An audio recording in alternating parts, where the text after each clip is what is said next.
Welcome to the Divorce the IRS Podcast, the retirement income planning podcast designed specifically for those who want to pay the least amount of taxes possible and build a retirement income that lasts. Inspired by the best-selling book, Divorce the IRS, you get to go behind the scenes with financial planner, author, and speaker Jimmy Miller. Learn how to set yourself up to pay the least amount of taxes in retirement when you'll need your money the most. And now, here's your host, Jimmy Miller. Welcome to the Divorce the IRS Podcast. Today's episode is a shorter one where we're going to talk about the younger generation and how they should be setting themselves up for the future.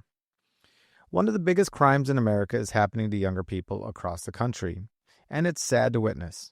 I call it a crime because this issue will literally rob millions of dollars from the younger generations over time, to the benefit of the IRS. Many people are ending their careers today without being educated on the benefits of the Roth IRA and the Roth 401k. It's amazing that kids can graduate from high school and college without much of any financial education these days. And they're being taught, by older generations mostly, to start contributing their money to tax-deferred plans like the traditional 401k.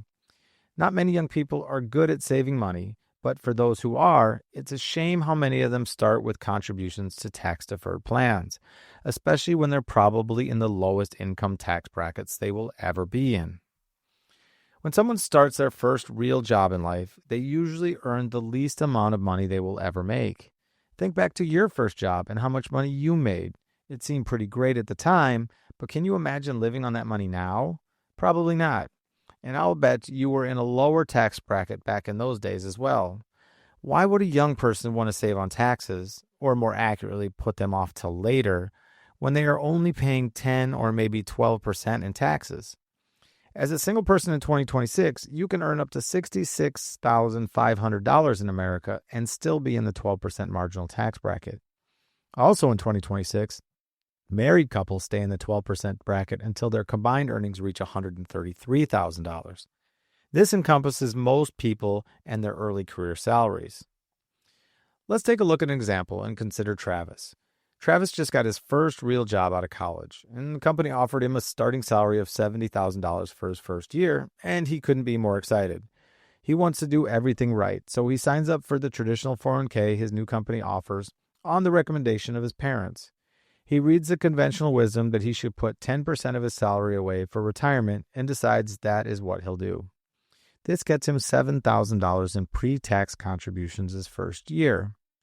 Since Travis only has $46,900 of taxable income at the end of his first year, which is from his $70,000 salary, minus the $7,000 of pre-tax 401k contributions he made, and minus the $16,100 standard deduction, he is only in the 12% marginal tax bracket. Thus, his contributions to his traditional 401k only saved him $700 in taxes his first year at work, which is approximately $58 a month. And now that he's taken that small deduction or loan from the IRS, he's committed to paying it back at some future time, possibly with penalties, at an unknown tax rate that will probably be much higher than the 12% he pays now. He will also be committed to paying tax on every penny of growth that money makes and compounds over his entire working career as well. You see, every dollar that Travis makes in his 401k now is not entirely his. It's a split with the IRS. Each dollar of growth, if Travis stays in the 12% bracket, is only 88 cents for Travis and 12 cents for the IRS. Now, on top of all this, should life throw poor Travis a curveball, like life often does to young people from time to time, and he needs money to fix it, he may need to take some of that money out of his 401k. And when he does, he will not only owe back the loan, the taxes he saved, he will also have to pay an additional 10% early withdrawal penalty, which just adds insult to injury and doesn't really help Travis out at all. All of this could have been avoided with financial education about using the Roth instead. Young people need to learn more about how the IRS and taxes work and create better plans for their future. They need to start contributing to the Roth 401k or Roth IRA when they are young, and the minuscule tax savings from the pre-tax accounts don't do much for them. Plus, I'll bet you Travis just spends that $58 each month he gets as a deduction, a loan from the IRS. This will allow them to avoid the tax time bombs you will learn about in this podcast and avoid lighting the fuse at such an early age. If you know someone who is just starting their career, share this podcast or the Divorce the IRS book with them. This would benefit younger people and make the world a better place for them.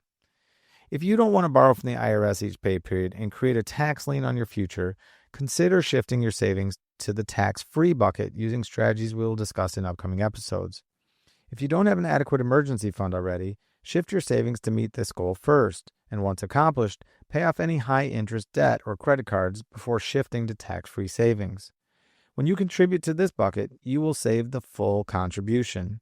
You will avoid falling victim to this country's crime against young people and create a strong foundation for a tax-free retirement.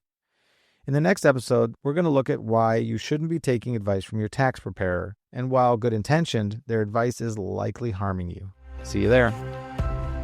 Want even more ideas, tools, and resources on how to navigate your financial life? Check out all the resources on the Divorce the IRS website at divorce-the-irs.com or the Baobab Wealth website at baobabwealth.com, and subscribe to the blog to stay up to date on issues affecting retirement income planning. Don't forget to subscribe to the podcast so you never miss an episode. Baobab Wealth and Baobab Wealth Abroad are DBAs of Baobab Wealth LLC, a Florida registered investment advisor. This podcast is designed for general education purposes only and shouldn't be taken as legal, investment, or tax advice. You should seek out a qualified tax professional or licensed financial advisor to determine what is best for your personal situation.